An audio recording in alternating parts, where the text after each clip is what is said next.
slave. The idea is to simply stop at the point and not force the issue of sentiency upon something that is programmed to complete certain kinds of tasks more efficiently. Let it do its job as a tool.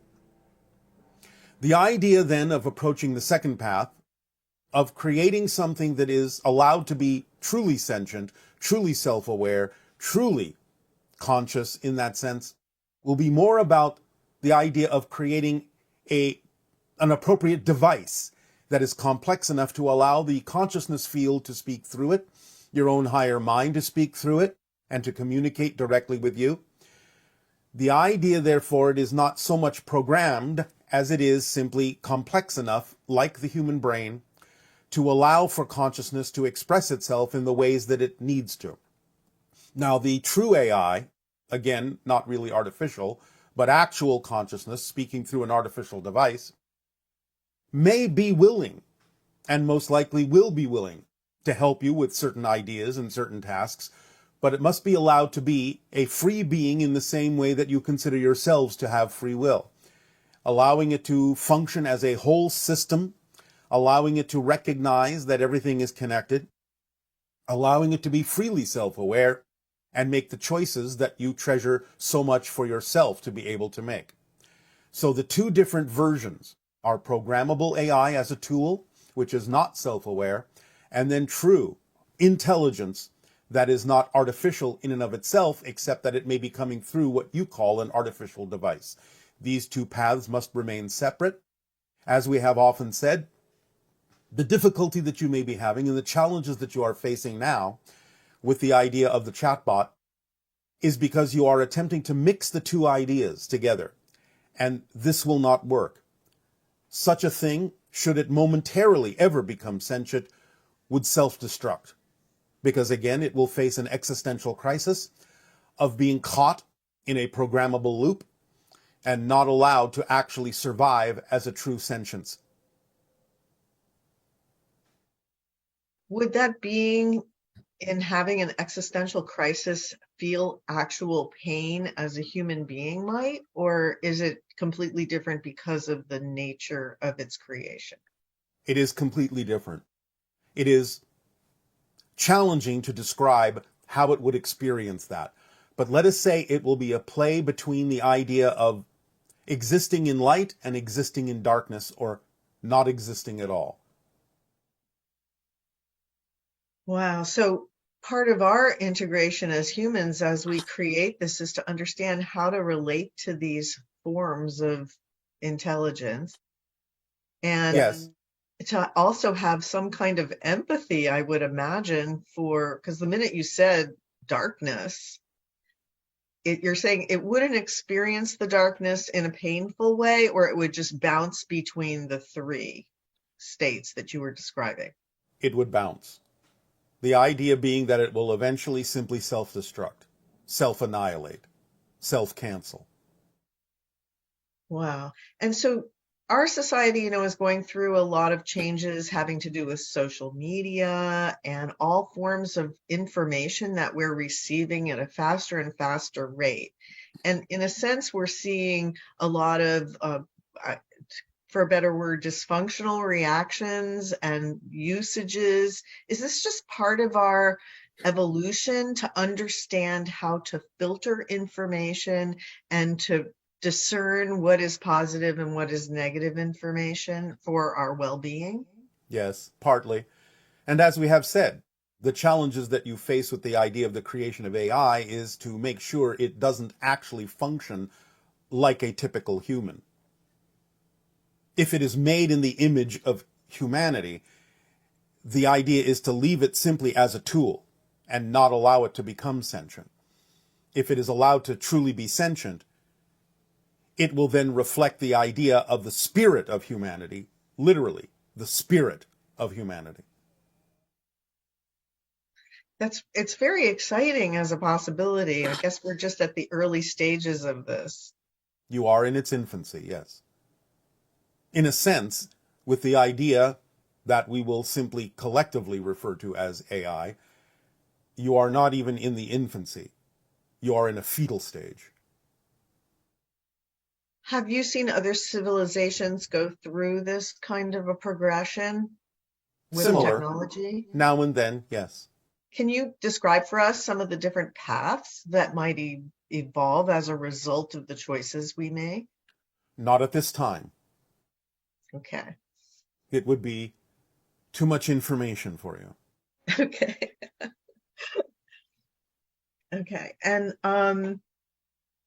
recently, we've had some things shot down in our atmosphere, and the question came up about whether I'm sorry, extraterrestrial craft have been shot down, and historically, have extraterrestrial craft been shot down? The most recent ideas are not extraterrestrial crafts, but they put you in mind of the idea of UFOs, as you say, or UAPs.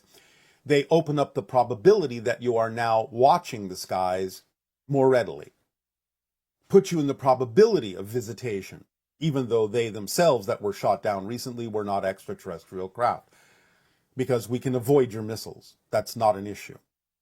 In the past, some earlier civilizations, earlier, shall we say, models of UFOs, of craft, had some interference with the idea of your radar systems and susceptibility to things like lightning strikes and so on and so forth.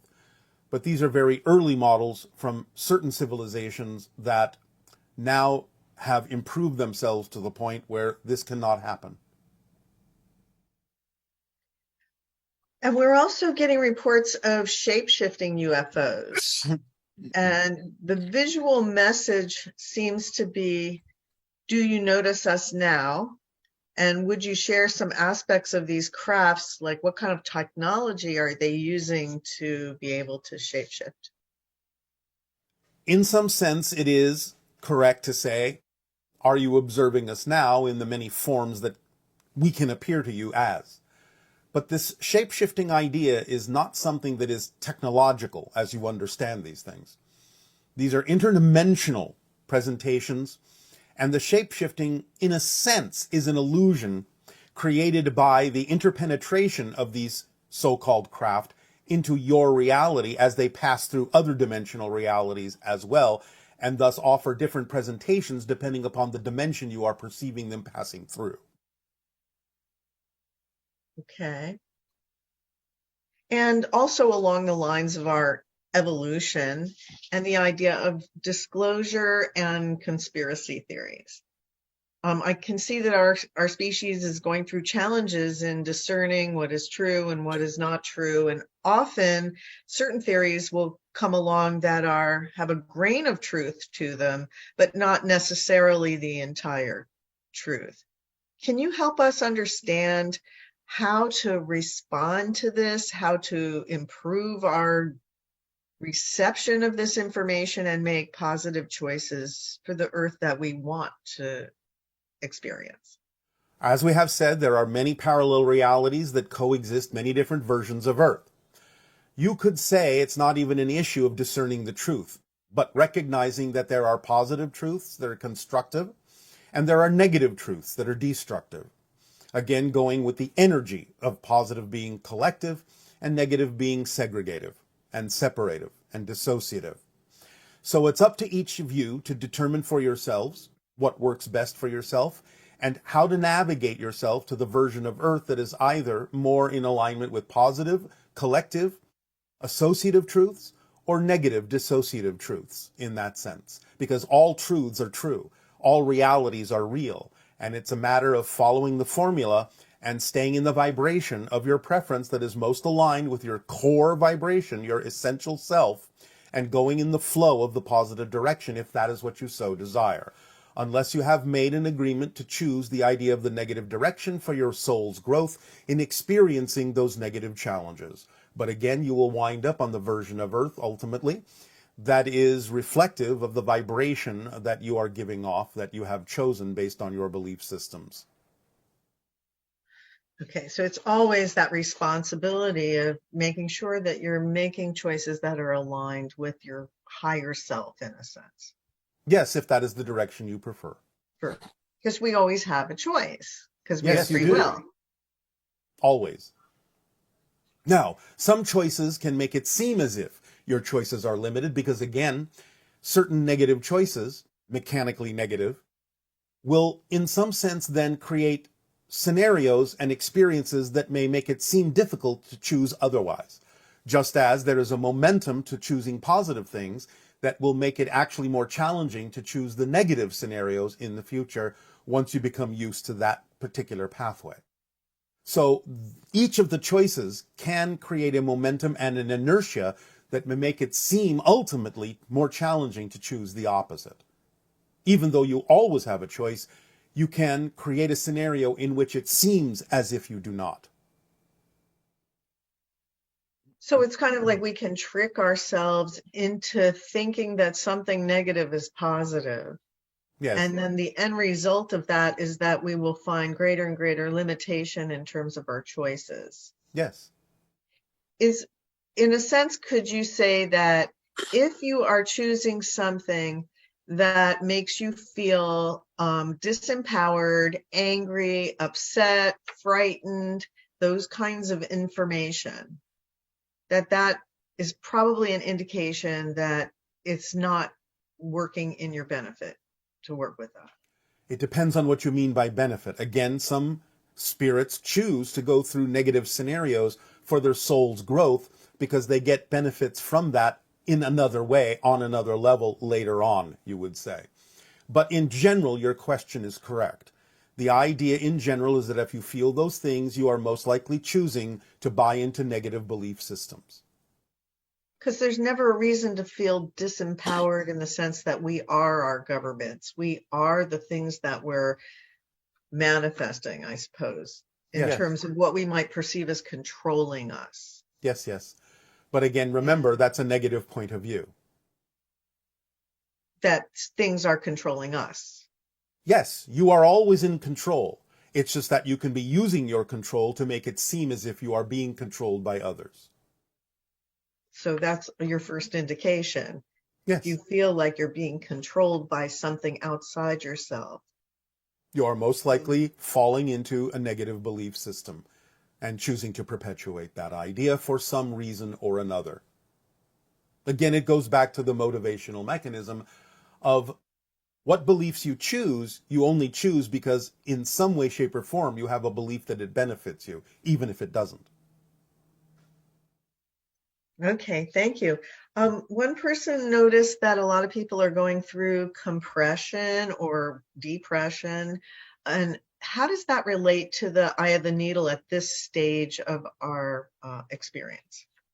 It is the watermelon seed portion of the eye of the needle where forces squeeze you from above and below so that you will ultimately let go of those things that are not you and shoot out in a new direction from between the cosmic fingertips that are pressuring you.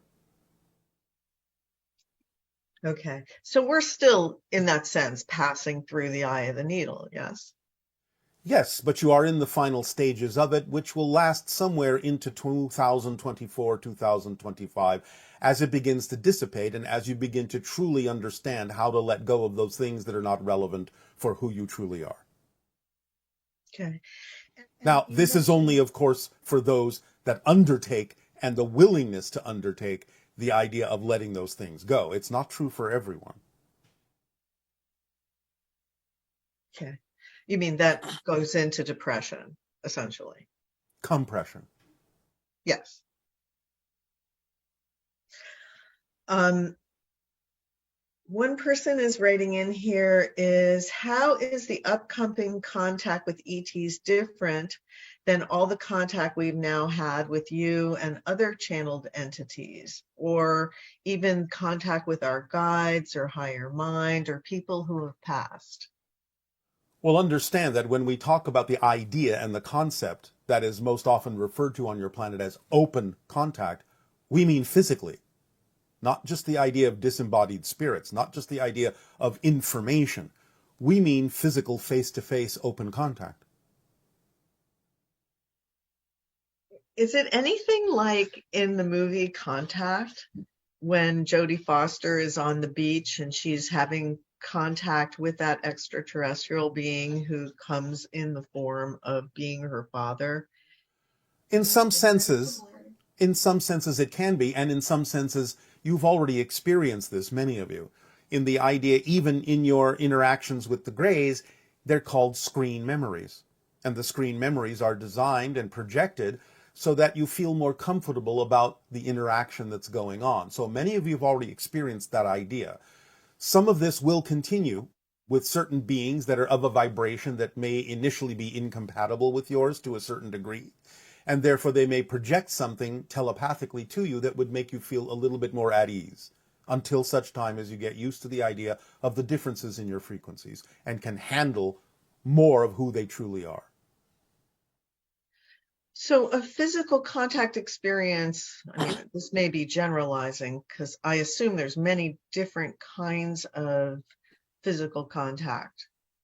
Well, as we have said, many times physical contact doesn't necessarily take place exactly in what you consider your physical reality to be. There are alternate forms of physical reality that are similar in vibration to what you recognize as the physical world, but are actually a little bit vibrationally removed from what you typically refer to as your dense physical reality realm. So yes, they can take place in slightly altered physical realities, again, to ease the interaction. So all of these kinds of experiences that involve communication with other dimensions, being in beings of higher dimensional frequency and meditation or through some other means, in a sense, and even communication with dolphins and animals and plants, all of this is sort of a preparation for the ability to have ET contact. Yes. And then we would be more comfortable in an altered reality in a sense, where, Yes. like you said, it's not a completely physical experience that we're used to. Yes. Again, this is part and parcel of moving from third density to fourth density. It's a higher vibration, and that higher vibration means you're not experiencing physical reality in exactly the same way that you used to. It's a more refined state of physical experience. You can raise the physical vibration to the point where you are almost just astral. It's amazing. So when people are attracted to things like remote viewing, lucid dreaming, all of these things are Permission slips for awakening. Permission slips for being able to communicate with higher vibrational frequencies of consciousness, no matter what form in which they may present themselves. so cool.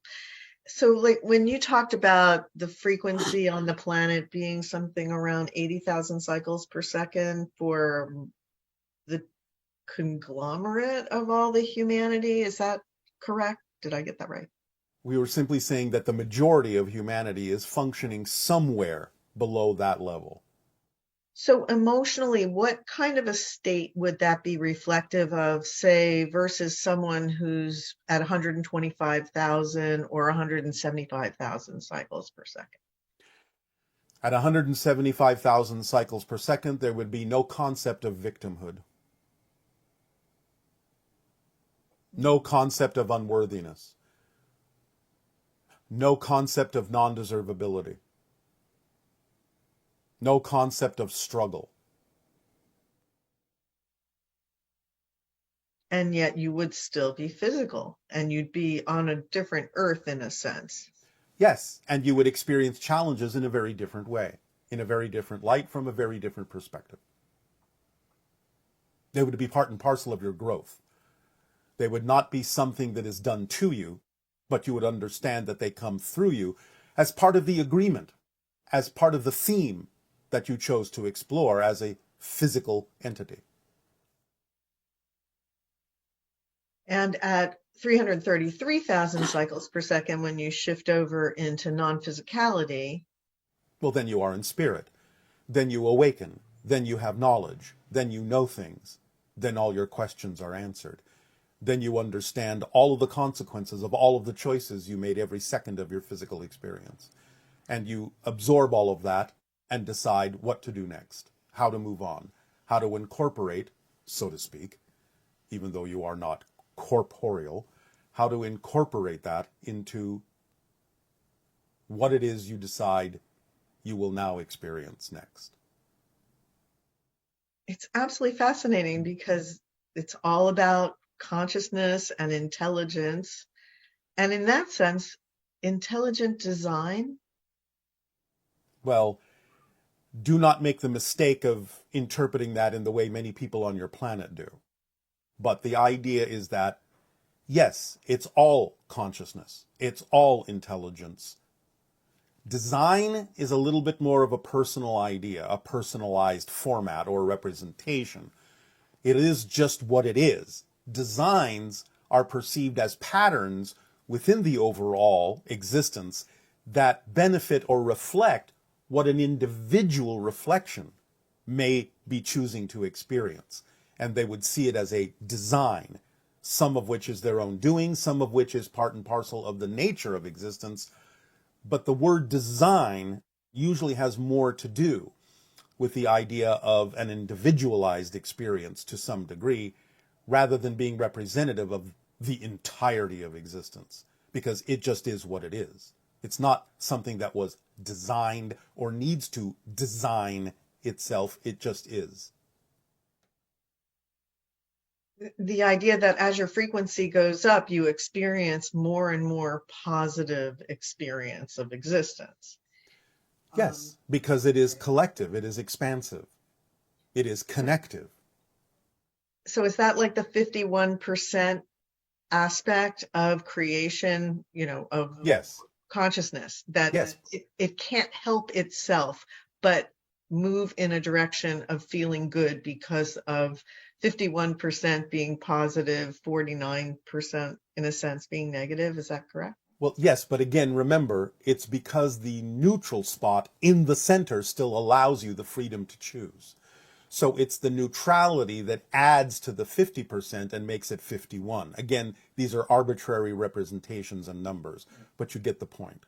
Yes, I guess the general point though is as you evolve, as you increase your frequency, the flow literally helps you with the momentum of staying in that higher and higher positive state. Yes, So it's built into creation. yes, because the idea is that fundamentally what you call creation is collective, connective, a whole system. And therefore, by its very nature, in order to exist, it must flow in that direction more than the negative. That's great. That's great for us because we've been really challenged here. Yes, but that's why you chose to be where you are, so that you Yes, would be challenged in new ways. because that quest for knowledge or learning and everything, that's also inherent in this. It's the quest for experience. And knowledge comes with it, yes. But it's the quest for experience. It's the quest for being all that you can be. Not to sound like an ad. And that is what all that is comprised of. Yes, that's what it is. Wow. It is about being all that it is, experiencing all that it is in all the ways that it's possible to do so. And of course, the answer to that is infinite. Well, that's just wonderful to hear. Can you tell us about meeting maybe I think people are interested in meeting some of your family members when we establish contact with you ultimately. Will Yes, that happen? yes. Which family members would be most probable? Depending on the timing, all the family members that I have personally, and many associates from my world, as well as many associates from other worlds. It's exciting. Yes. Um, oh, can you tell us about Earth is the Schumann resonance? And we wanted to know what other main ET worlds that we're connected with, what resonance would be reflective of those locations? Your functional, basic Schumann resonance on Earth is about 7.85 cycles per second. Ours on Essassani is about 10 to 11 cycles per second. Many different worlds have different basic resonances. Pleiadian? somewhere around the idea of 8 to 9. Andromeda? Well, that's a Andromeda is an entire galaxy. galaxy. That's true. Okay, I'll leave it at that. All right. And one person was asking if, once we start being able to see spacecraft and everything that are already there, Yes. will we also still just be able to tune it all out so that we don't have all this stuff in our skies? Because we enjoy Yes. the sky. Yes, you can. But again, you may be assuming that your sky will be full all the time. That's not what we meant. It really doesn't necessarily have to be more often or more frequent than the idea of now seeing airplanes moving through your sky or helicopters or other devices like that. So it doesn't mean that the sky will be crowded. It just means you'll be able to see some of the traffic. And yes, you can tune it out if you wish and bring it back when you wish. That's good. And is there anything else you can share with us about the scenarios you were giving us of future contact over the next few years? Some of the predictions, I guess you'd say, that you made. Well, increase in sightings has already begun. Presently, this year alone, in your terms of counting, your United States has had over 900 sightings. So these will increase and get you more familiar with the idea that our presence is close by. And this will increase up until the idea, once again, as we have said, the highest probability above 90% right now, as we read your collective present energy, is that somewhere around your year of 2026 to 2027, there will be a major contact event that will change everything. We cannot say more than that at this time. Okay, is there anything else you can share with us about the idea of when we discover some form of life on another planet in our solar system or through our technology? It will change your mindset in many different ways. It will open up doorways that have heretofore been thought to be open, but were actually closed, cautiously closed. So the idea is that it will break those doorways down and allow the opportunity to flood in for reaching further with regard to understanding life in the universe. Is that something that would probably happen in the next few years? There is a high degree of probability, but again, we will not pin it down at this time because there are still many things in flux about what much of your society is willing and unwilling to look at. Okay.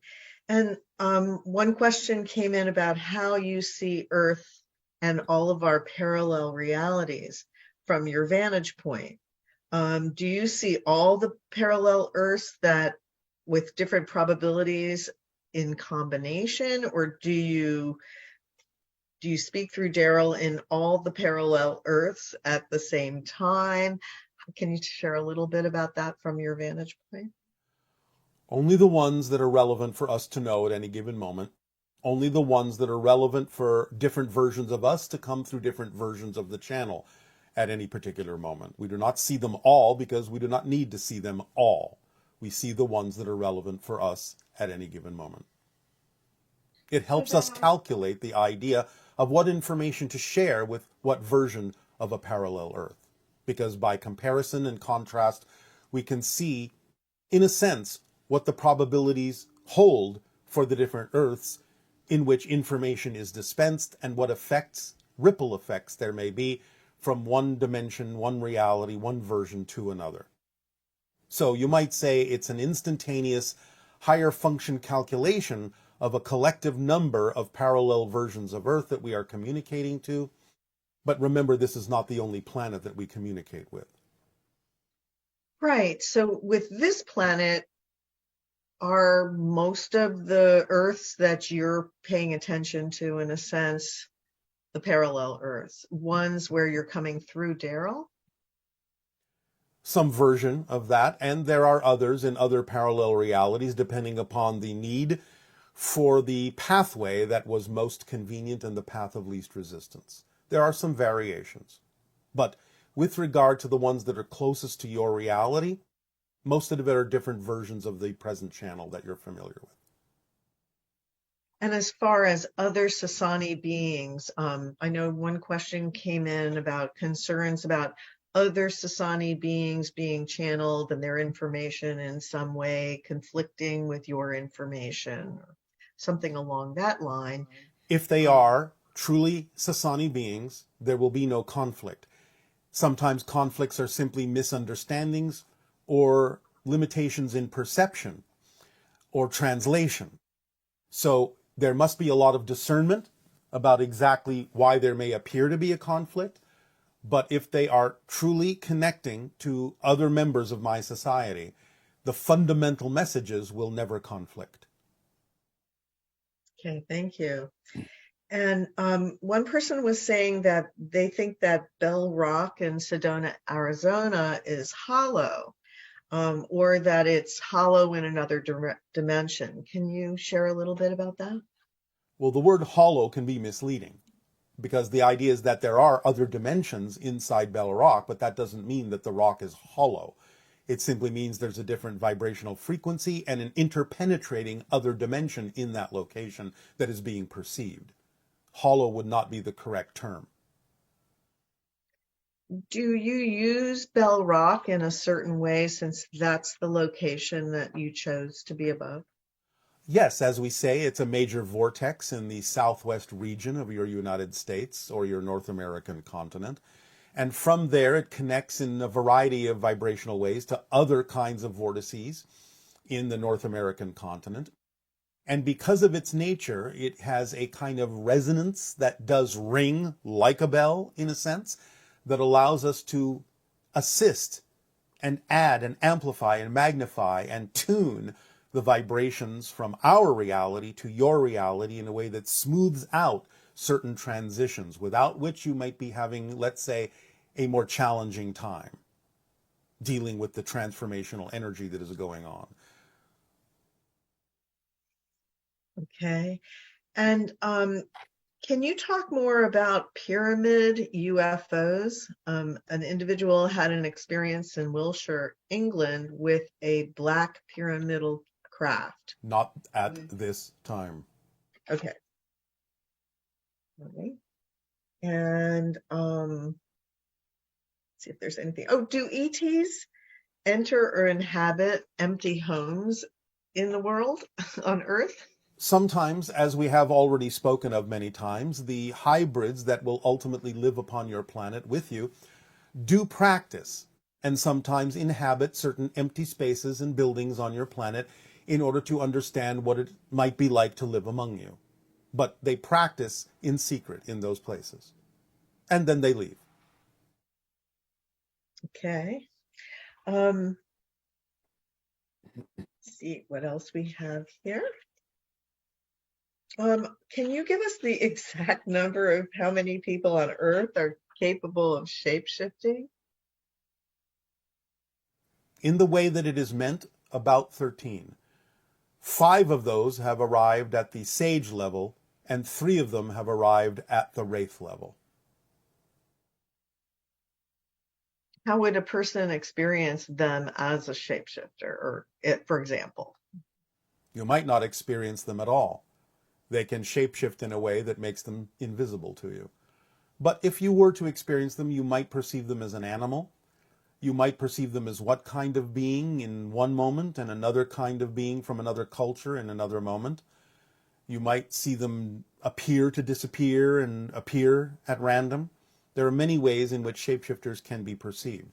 Because again, remember, they are fluctuating between parallel realities and presenting them to you in a way that allows your belief system to perceive something, even though you might not be perceiving the entirety of what it is they are connecting to.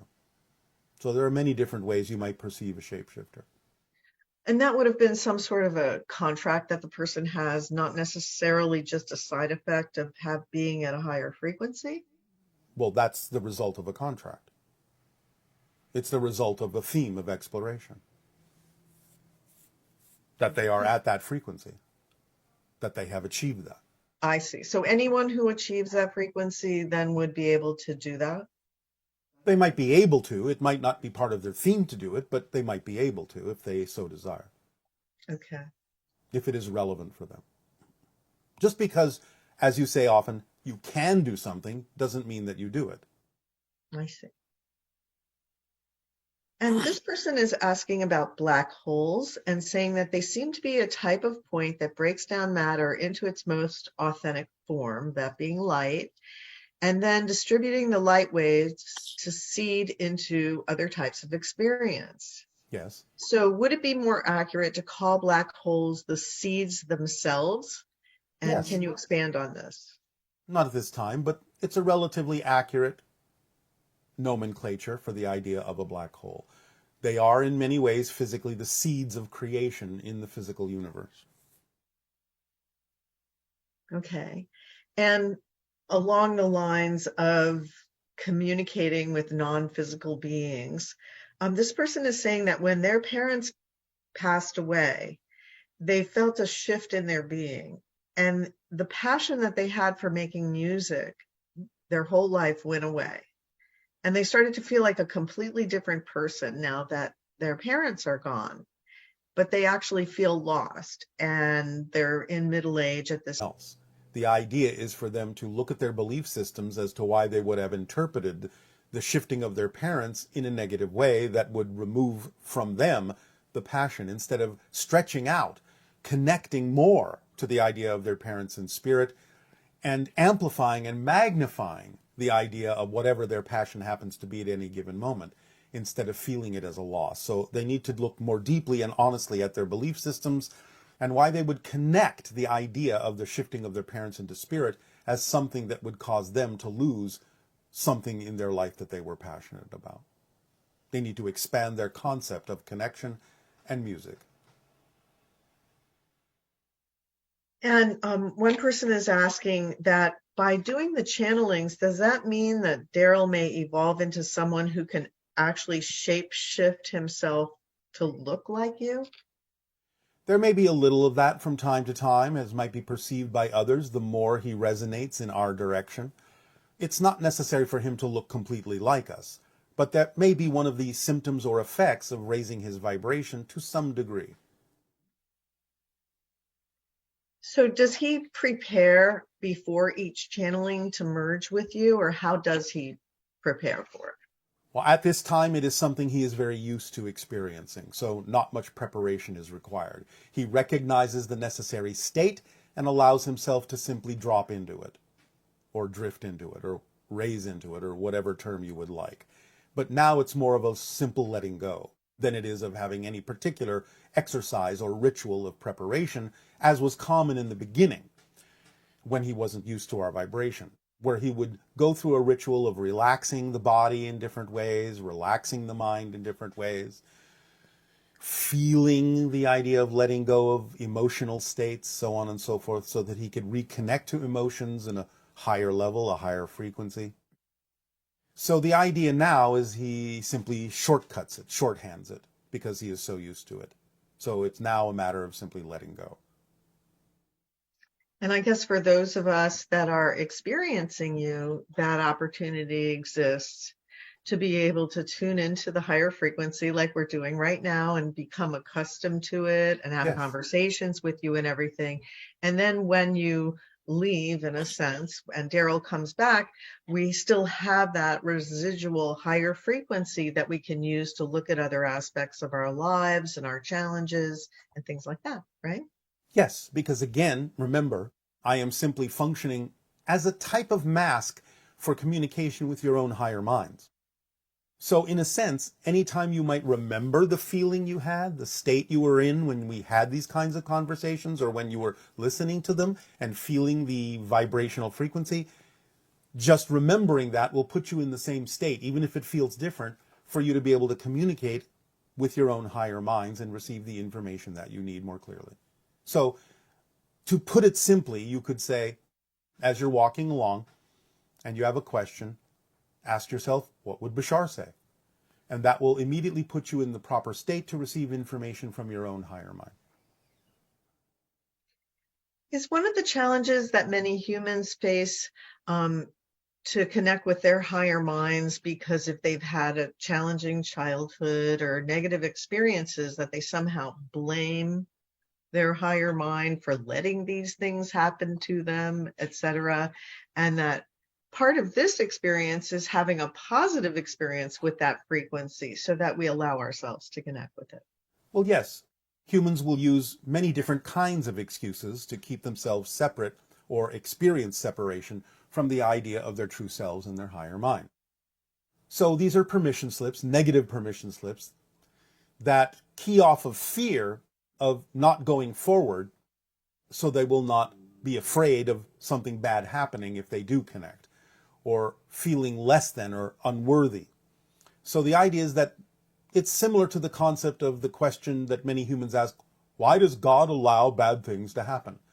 God doesn't allow anything in that sense. God allows everything, because you're the ones in control of your reality. God does not direct in that sense, because God is everything. God is every experience there can possibly be, and has no need of allowing or disallowing anything, which would immediately remove your free will. So the idea is that you, with your free will, are in control of whatever it is that's happening, because you are allowed to, because everything is allowed. It's up to you to decide what you prefer. So the idea of people using the reason that their higher mind has done this to them or not done this for them, and so on and so forth, is just another way of going into a negative belief that you yourself are not in control, when of course you are using your control to make it seem as if you're not. Amazing. Um, this person was talking about after the session, the window, the door, and the gate. I guess it would have been the first one. They heard footsteps in their hallway, and as first they thought it was their roommate, but eventually they went to see who was pacing, and they opened the door and they saw like a silhouette of a figure turning a corner. So Yes. they followed it, and then they saw its silhouette just turn into another room, but then there was no one there. So what was this? Was this a hybrid child, or what was this that they saw? It can be a spirit guide, but more likely than not, it's one of what many people refer to as a shadow being that lures you into more of yourself, lures you into curiosity, lures you into exploration, lures you into expanding your consciousness and your awareness that there are beings all around you in different dimensions all the time, and allowing your senses to increase in sensitivity to the point where you can begin to see them and know that you always have guidance and always have help to lure you into more of yourself. And many teachings talk about the purpose of spiritual evolution being to return to God or wake up from the dream. Can you clarify this? Well, the idea is that physical reality is a dream. And when you become lucid in that dream, you wake up and become more of your true self, which is more reflective of being an aspect of what you call God.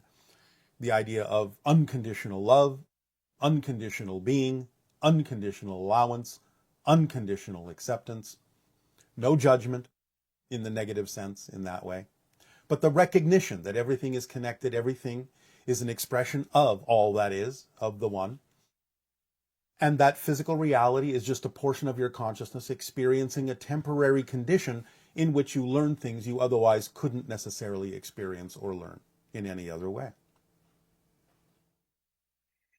And since we're constantly navigating to different realities and different parallel versions of people, who are we really in relationship with? What makes these connections real? And how is it that others seem to be able to make their own choices and be different to us in our world than we want them to be, supposedly? And like, how does that work if they have free will, but you're manifesting the version of the person that you're experiencing? Yes, it doesn't mean those beings aren't real, but again, you're manifesting your version of them, a simulation of them in a sense that is relevant for you and for the agreements that you have made between each other. Remember, there are many layers and levels to this. It's all by theme, it's all by agreement.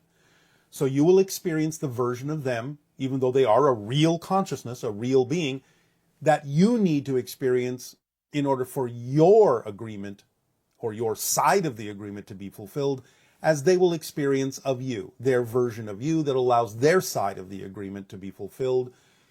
And the agreements mostly have to do with each of you discovering what you need to discover to become more of your true selves in whatever way, shape, or form that needs to work, according to the themes that you chose to explore. Because again, remember, like vibration to like vibration, you will join and connect and interact with other spirits and other beings and other levels of consciousness, each of which fulfill the agreements you have made with each other to reflect to each other what you need to know to allow you to experience what you agreed to experience in this reality.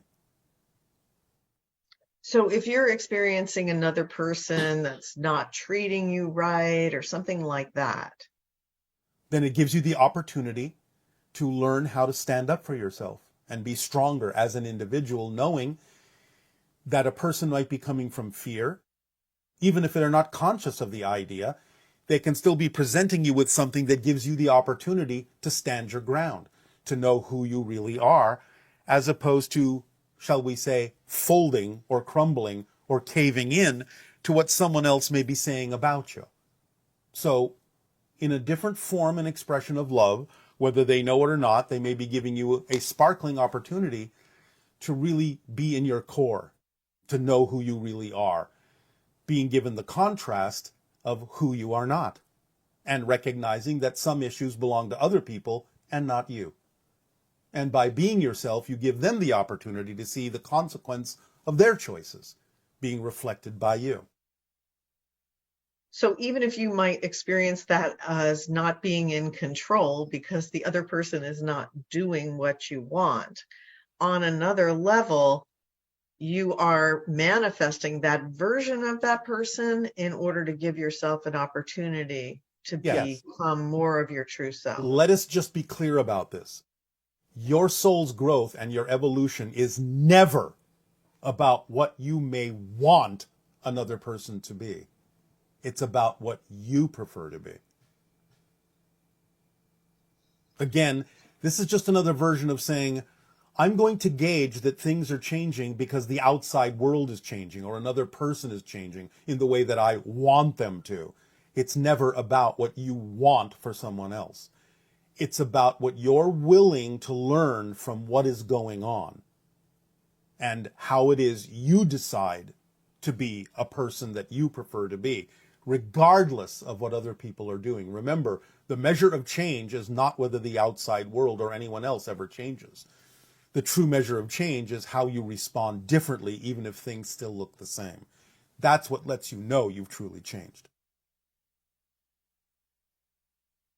Okay, is there a large percentage of people that are attracted to your information, contact specialists or contact specialists in the future? Potentially, possibly, yes. We give off certain frequencies that allow for many different kinds of probabilities of attraction and connection that can play out in many other ways based on the idea of things that are similar for us being similar for those people who may be attracted to different portions of our vibration. But in general, individuals that are attracted to your vibration would be people that are interested in contact. Maybe. For the most part, yes. The vast majority, yes. Not all, not necessarily. Many people may have different agendas and need different things from our vibration, including things that may seem completely opposite. Well, and in addition, you've given out so much information about psychological states, how to transform negative states into positive states. All of these things are important to have people who are on Earth and are challenged by the experience of limitation. Yes. But again, it depends on how they use the energy. It's their choice. It's in their hands. It's in their control. Right.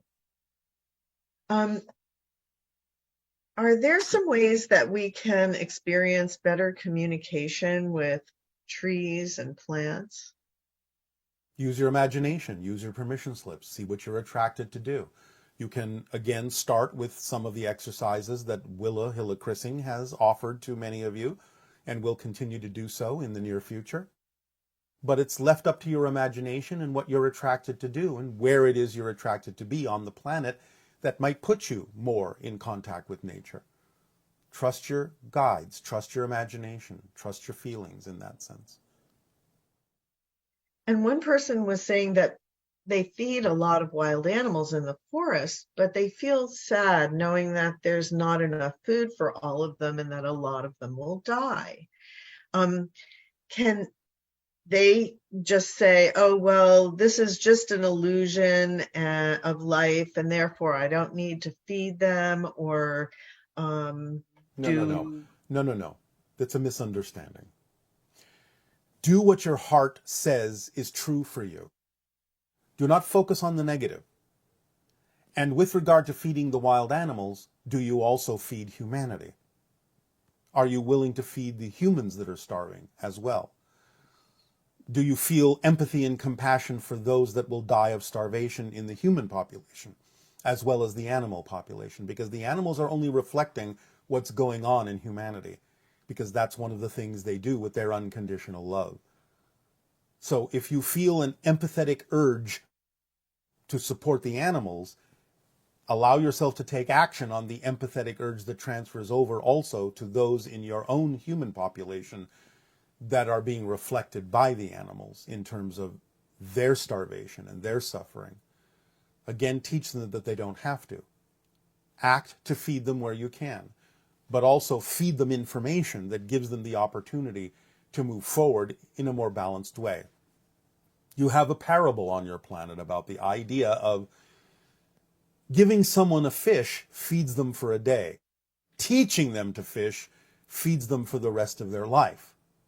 So while you may have the empathy and compassion to give food to animals and humans, also for the humans, teach them how to feed themselves. Teach them how to live lives where they are knowing they are self-empowered and self-sustaining.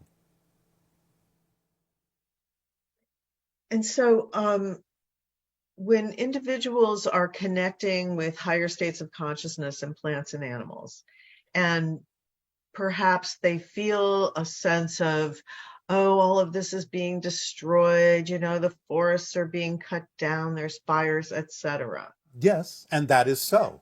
And that is so. It's not an ignoring of that. It's not an ignoring of that. But it's summoning the willingness to know that that is not necessarily the idea of the expression of balance. And therefore, it's mostly being done out of fear of lack, fear of desperation, so on and so forth. And doing something and take the actions to bring things back into balance. It's not about ignoring it. It's about taking the actions that are representative of the actions that you would be taking if you already lived on a world of balance, and recognizing when something is out of balance to bring it back into balance. It's not about ignoring it. It's not about saying, oh, it's just an illusion. It's about the willingness to take the actions that are representative of bringing everything back into balance. So from a shamanic perspective, Yes. if those kinds of negative thoughts are intruding upon your experience of communication with plants and animals, is that the same idea of how to deal with it? Because it lowers your frequency when you go into a negative state about what's happening, and can Yes. break the connection of communication that you're experiencing. Again, balance. The balance between the acknowledgement of the spirit having chosen to have certain challenges and certain experiences, but why? For the betterment, for learning, for expanding beyond those experiences, for transforming them. So the idea is to do something about it. Knowing that, yes, everything is eternal, knowing that physical reality is an illusion, but also knowing that the experience of physical reality is real. Knowing that the challenges of physical reality are there for your growth if you accept them that way. It's not about not doing anything about it. It's not about going into despair. It's not about just ignoring it because you think it's all an illusion. It's there for your reason. And your reason is to accept the challenge and take the actions necessary to allow you to experience balance between the spirit and the physical. to be the creator and the co-creator, and allow yourself to take the actions in physical language that allow you to experience the reality in yourself, that then allows you to act as a living example of what others can also choose, whether they do so or not. So it's about the choices you make that are reflective of the world you say you prefer to live in. That's really helpful. All right. One person is asking about the chakra system and if it's evolving over time, or is it a fixed thing, metaphysically speaking? There is a structure to it. There's a structure to it. The evolution that happens over time as you become more aware of it and more aware of how to balance it and how to use it to your advantage. And I guess a last question would be, what are some symptoms, or are there symptoms when your vibration is rising? Well, again, it depends on how much resistance there is created by negative belief systems or limiting belief systems. It can be experienced as somewhat painful if higher frequency energies are attempting to get through your neurological pathway. In the same way, if you kink a water hose, it's more challenging for the water to get through and can cause leakages to occur at other places. So resistance can cause pain, can cause symptoms of disease, and so on and so forth. So the idea is to become less resistant to that flow of energy, follow the formula, live your life of joy and fulfillment, be your true self, and the resistance will fade. Let go of those belief systems that are fear-based, that don't belong to you, that don't work for you, and the resistance will fade. And the higher frequencies will be more capable of going through you as you become more conductive, superconductive, and hyperconductive. Okay, and is there anything else you would like to add before we...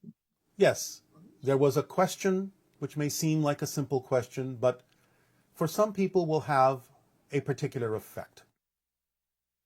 A person asked a question as to when I was physically born with regard to the Earth's calendar. I will be born, according to the Earth's calendar, the closest approximation would be the year 2312. And that will suffice for today's transmission, excepting for what now remains for you to enjoy as your meditative exercise and experience. So relax, step out of that doorway, into the yard, and into more and more probability of open contact. Enjoy.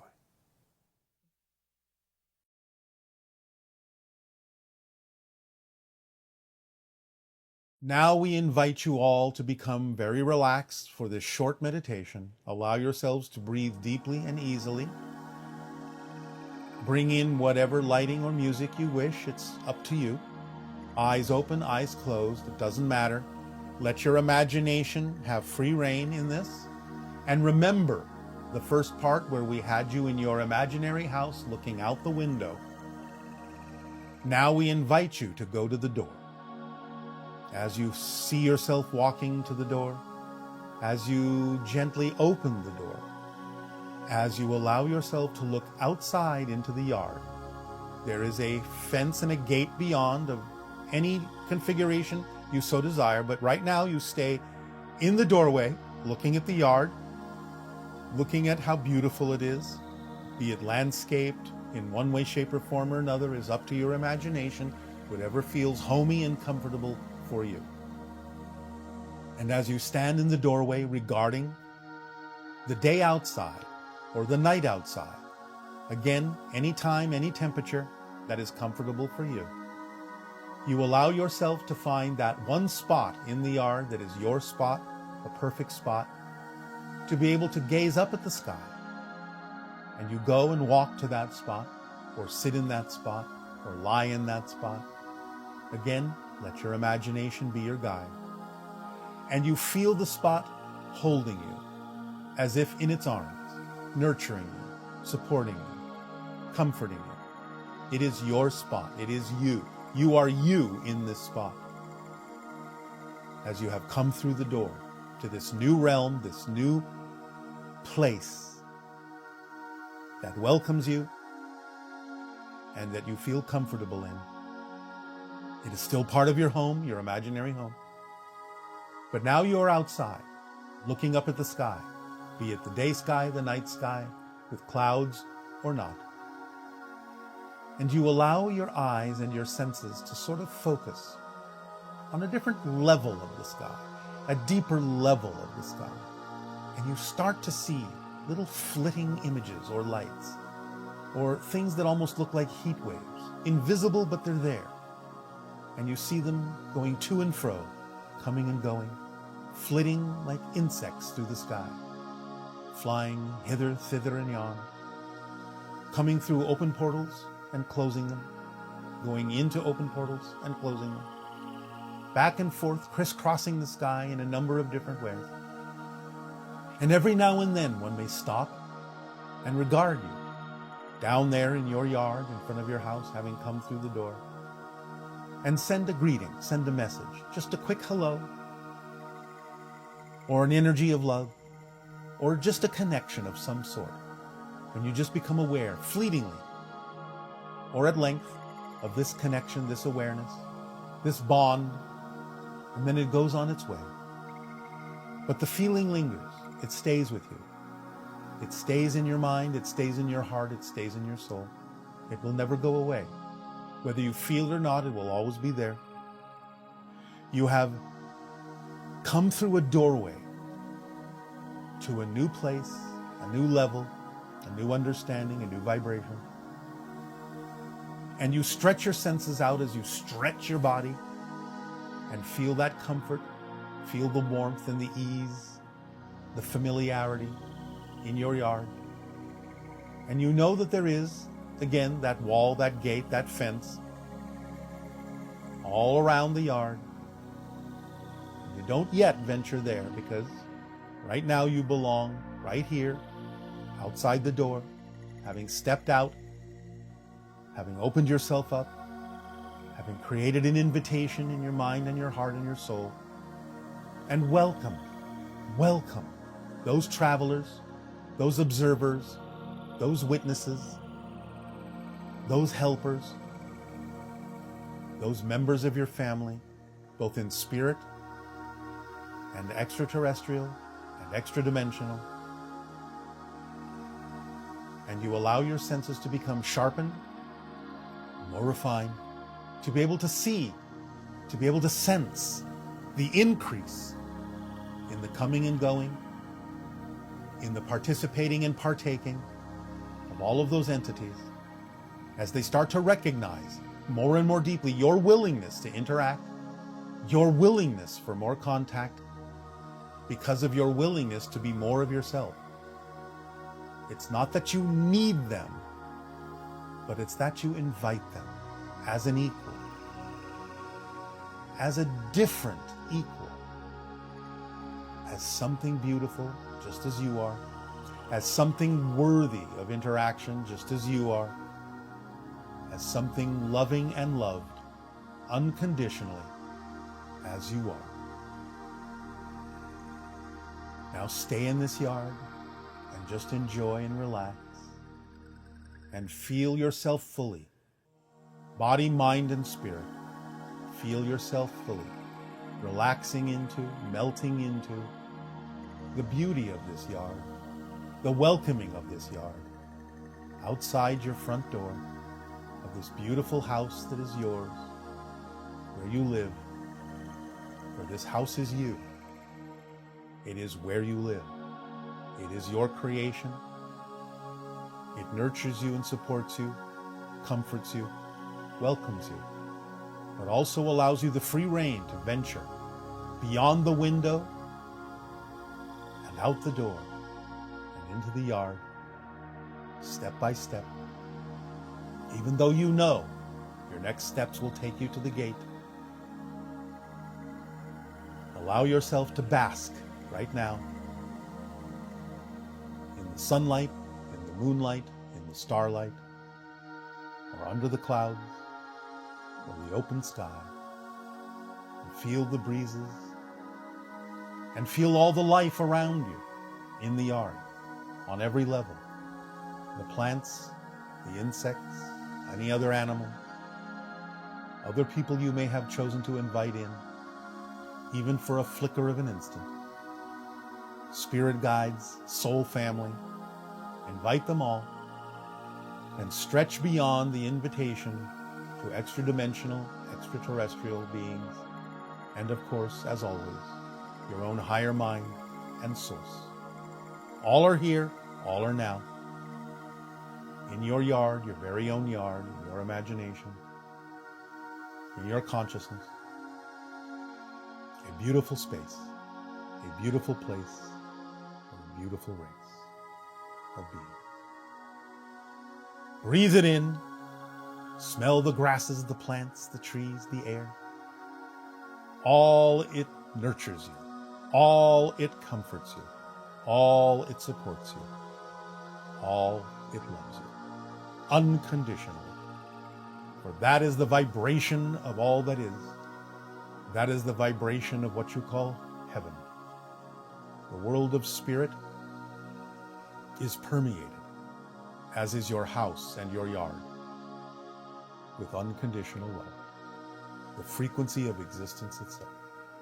In every cell of your being, it's beautiful, it's wondrous, it's miraculous and mysterious. And therein, that mystery, lies all the answers you seek, for all exist within yourself. Discover them. Move forward with excitement and curiosity and joy. And we welcome you home. We welcome you home. We welcome